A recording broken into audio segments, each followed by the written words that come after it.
And so I'll be happy to chat with you a little bit about the sulfur. I just wanted to spend a little time on the title. It's been an interesting item to consider. I'll get back to the issue of the topic in just a second. But you see on my title, sustainability. And part of what I'd like to make you think about is we're all being forced to justify ourselves by how sustainable our system is. And to me, it's really simple to define sustainability. I don't know why we spend so much time trying to defend it or define it any further. You know, think about it as your own life. You grow up, you have to grow, you have to eat well, you have to, you know, as a young person, you're probably quite active. You are sustainable in your own body because you're alive the next day, right? And you keep doing this. Some of us kind of take a bifurcation in the road and run into a little alcohol, and that alcohol makes us maybe perhaps a little less sustainable over the long run, but hopefully we compensate by exercising and maybe eating well. And so you keep doing this throughout your life until you're no longer sustainable. Someday something catches up with you and you break down and you're done, right? So how difficult is that to talk about for, you know, us to talk about our own farms and operations to the rest of the world? While at the same time, if we can feed the world, as was described a little earlier in the general session, you will recognize that it is a fun thing to do. Now and again, you're almost unsustainable because a nasty cow ran into you. And no longer can you sustain yourself for a little bit and run back to, you know, get better, hopefully, and start over again. So there's been it's a complex word that we've made so much sort of out of it, and I want to simplify it for you to sort of describe where I'm coming from, where the sustainability issue is. And it does go back to the data that Nicole presented from the standpoint of how do we put all this together, how do we talk about these numbers with, what did Brett talk about that bankers, they're supposed to be, what did he say about it? They were smart or something, or they were maybe not paying attention. I can't quite remember. The word that came to me was retarded bankers, but I don't think that you want to deal with too many of those. I was trying to hold back as much as I could, Nicole. You want to go to poor judgment. Poor judgment. Well, you know. That's right, yeah. So I showed a little bit poor judgment. By the way, you know, many of you know me. I usually don't show up dressed up like this. I'm usually in jeans and stuff, and maybe sometimes covered with manure. But I'm trying to make a new image in Iowa. It's far enough from Minnesota, hoping I can go in disguise and you won't see me. But there's a few folks in the crowd that know me way too well, and I don't think it's working, is it, Evan? But anyway, we'll get started. Nicole mentioned that sulfur, and I apologize, you're going to not see some of those numbers down there. But sulfur is sort of a new element that we're all looking at, not we, but the agronomists are. You will recognize that for the longest time we didn't speak about sulfur as a requirement in corn and soybeans and even legume crops because, interestingly, the environment was contaminated from acid rain, so we fixed sulfur from the environment on our crops.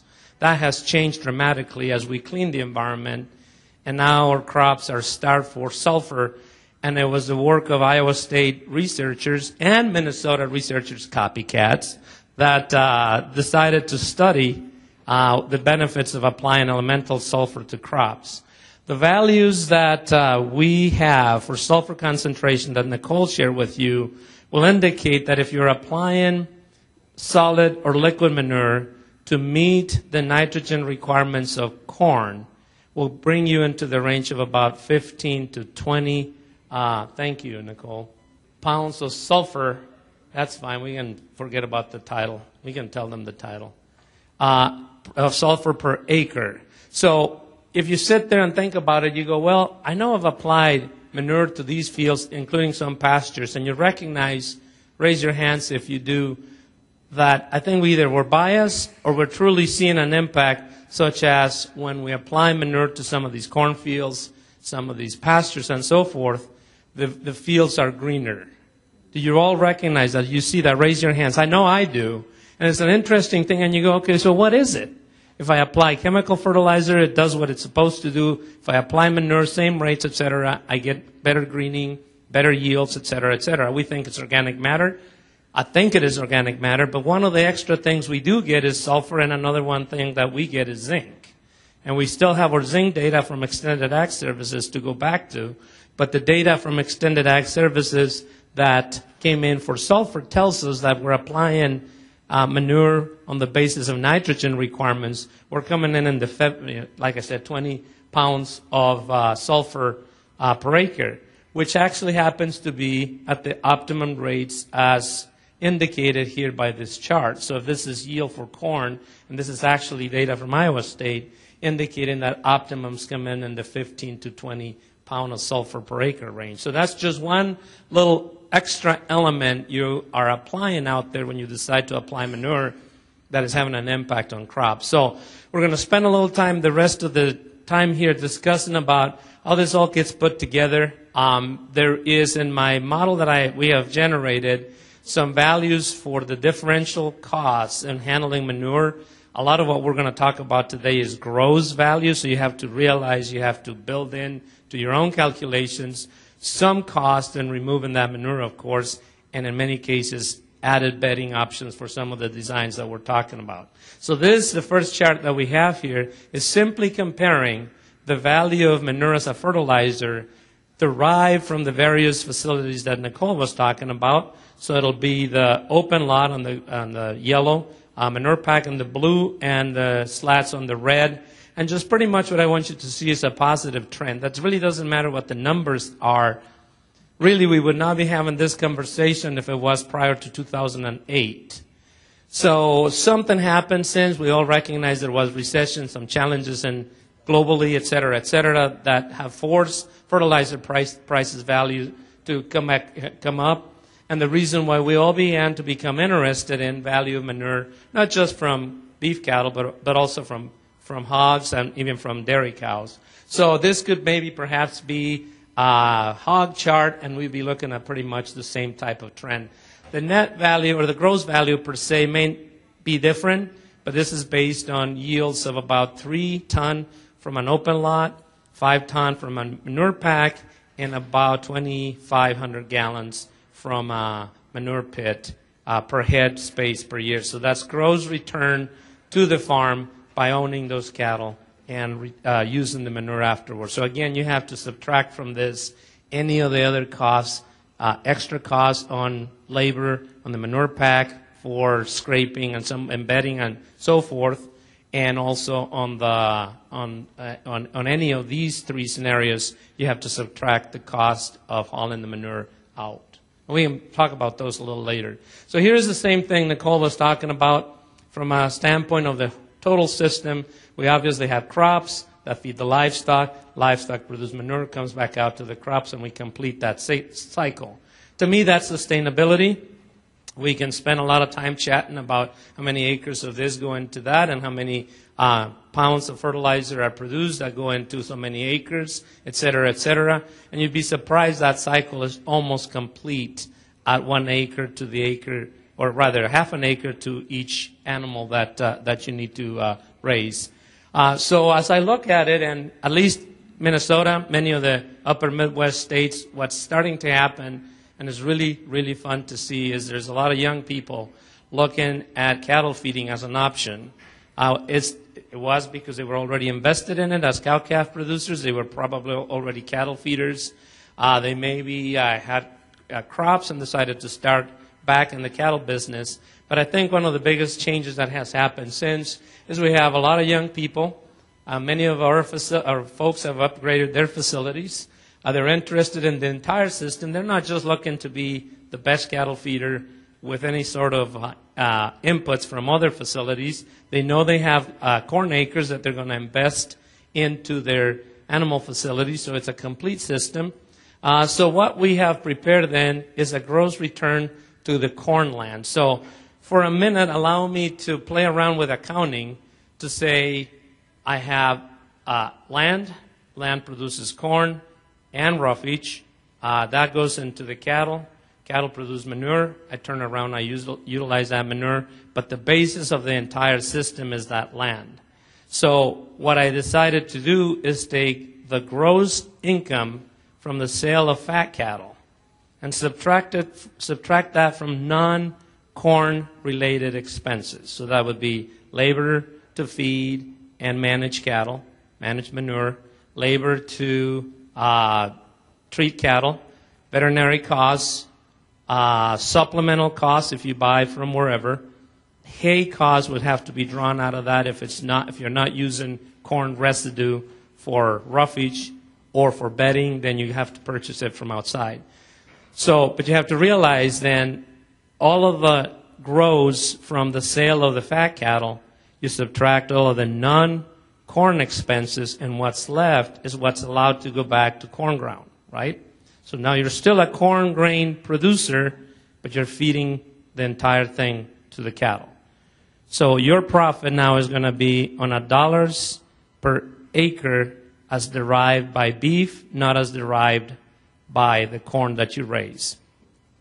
So you give yourself credit for manure value fertilizer, and it tracks for 10 years, the data that I'm going to show you, it tracks fertilizer prices, hay prices, grain prices, cattle prices, and roughage prices. So you will get the entire picture of, in essence, what a cattle feeder faced in the last 10 years and what are the things that were challenging, what are the things that were positive, why did they expand in many of those years. If you think about it, Minnesota had 20,000 head expansion in 2013, and you will recognize the price of corn was over $6 a bushel. Are they dumb? No, they're not. They got this thing figured out. So I'm going to show you where that came from and how that turned out. So here is the entire 10 years that I'm talking about. The blue line will be market price of corn. So I'm a grain-only farmer. I don't have any cattle. I don't have any access to cattle. I got nothing. When the corn is ready, I harvest. I dry it if it needs dry it. Bring it to the elevator. We're good to go. So you've seen the market price trend for corn grain. Nothing new that you haven't seen before. The red line, that would be University of Minnesota cattle feeders. You have manure. You bought grain at market price. You bought it for the blue line, and you turned around and lost value on that corn because once you translated it to cattle, when it was $2 a bushel, you got $2 a bushel. But when it was, say, $4 a bushel, you only got $1.50 because that's the way things went because corn was so expensive. You had manure to sell, and nobody bought it from you. You had to peddle it wherever, and we were giving it away to neighbors because our own agronomists were not buying manure from us. So I could not count on a credit back to the land. Now, if you're a Southwest Minnesota cattle feeder, you track this green line pretty much around here, which as you look across that line, you go, well, it's almost as good as the corn grain price at the elevator. Maybe it is, maybe it isn't. But if you choose to stay with the blue line, how are you going to let a mad cow chase you? You need to have a little fun in your life, so you decide to feed cattle, right? To be perfectly honest, you look at a year like 04, and you have almost twice the value of corn if you feed it through cattle. If you came to 2005, you're a little better. 06, you go down below the market value, so that's a bad year for cattle feeding relative to corn sales. 07 were par, 08 were better, 09 were par, 10 is almost par, 11 is better. We lose a little bit back here in 12, and we're back up on 13. Now what's going to happen in 14? Who knows? There's some challenges ahead. The biggest challenge as I see it right now is futures is looking kind of dim. I hope that thing turns around because feeder prices are so expensive, so it's kind of hard to make it even work in that scenario. But recognize that we live with that scare probably more every day in the last 10 years than in the past 10 months. In the past 10 months, we've been feeling pretty good about this. So now we're seeing the total that went into all this to decide why these folks expanded, why they're still feeding cattle, and why many of them tell us that they're going to continue feeding cattle. They're not ready to make the jump from the green line to the blue line. Now, the interesting thing of what we're going to talk about next is what made a good year to feed your corn through cattle, what made a bad year to feed your corn through cattle. So we'll take a look at that. Move right to, there was 8 situations in 10 years, so 80% of the time, it made more sense to sell corn through your cattle. Let's figure out what was happening at that time. The average gain, that is, over the market value price of corn, those folks made 77 cents a bushel more. So if the market was 3, they were making 3.77. If the market was, this is an average again, if the market was 5, they were making 5.77. The corn price, so let's look at a few drivers that I chose to look at. If you can think of others, we can analyze them at a later time. But the first one that we all look at usually is the fed steer to corn ratio. The average was a factor of 32. So fed steer was a 32 greater than corn grain price. Roughage price, and I've been looking at this very closely recently to make sure that my numbers are not off. But roughage has increased in price, and it is there for the foreseeable future to stay. The average of those 8 years, roughage sold for $132 a ton. That means mostly hay. Bedding material would be a little bit less than that. Other factors that you look at as you do cattle feeding is fed to feeder ratio. It was only minus 15. In other words, the fed to feeder ratio was kind of close. All right? What is it today? It's about $1. So that's what makes it scary into the future. Next one is for, 2 new ones that nobody's ever probably talked about. Maybe you've thought about them. Since fertilizer value is part of the equation, so I go, okay, so what was the fertilizer? And I picked ammonium phosphate. You can pick whatever you want. To grain price, what that ratio was 142. Then you'll see, well, what is that? We'll show you what it looked like on the 2 years that it didn't make sense to feed cattle. Fertilizer price to corn yield of 0.91. Let's turn that to the bad years. On the bad years, we probably lost almost as much as we made on the good years, but realize that this is only 2 years out of 10, not 8, as it was in the previous slide. That number for fed steer to corn ratio was narrower, so corn was gaining on fed cattle, and it made more sense perhaps to sell the corn grain through the marketplace. Roughage price was higher. What does that mean? We were making cattle feeding a little bit more expensive, and roughage tends to be one of the most expensive things in the operation. The fed to feeder ratio was more negative, and you will realize what we're facing now is even greater negativity than what you see in that 26. That's 26 cents between fed steer and feeder steer, right? So now it's, like I said, $1 in some cases. Now, look at what happens with fertilizer to grain price or fertilizer to yield. Lower ratios between fertilizer price and yield, or fertilizer price and grain price, indicate that we probably ought to be raising corn just to sell. In other words, the inputs on the corn crop have gone down. Relatively speaking, the corn grain value maybe has increased, so it makes more sense to put it on the market. So here is kind of a summary of what you've seen. When we enhance the value of corn through cattle feeding, this is what we see. When we decrease the value of corn through cattle feeding, this is what we see. And over here, a question as to whether that's an effective driver to consider in the future. So fed steer to corn grain price needs to be quite positive or a greater number, and that's an effective thing that we look at. Roughage price, it was actually 132 versus 149, so we like to see a little bit of a lower roughage value. And as I said, currently these prices are probably going to stay steady, so for a while this may not be telling us too much. Fed to feeder price is a minus 15, so a less negative to an even greater negative. And I said no, but it should actually be a tremendous yes, because as we look into the future, these negative margins that we're looking at may force us to be cautious, at least on this process. And of course, the fertilizer to either corn grain price or fertilizer to corn yield price showing an advantage when there's a wider gap between fertilizer price and corn grain yield or corn grain price, indicating or reflect in the value of manure in the entire cattle feeding process. So here is something for a summary for you. Since '08, we've looked at an improvement in the value of manure as a fertilizer.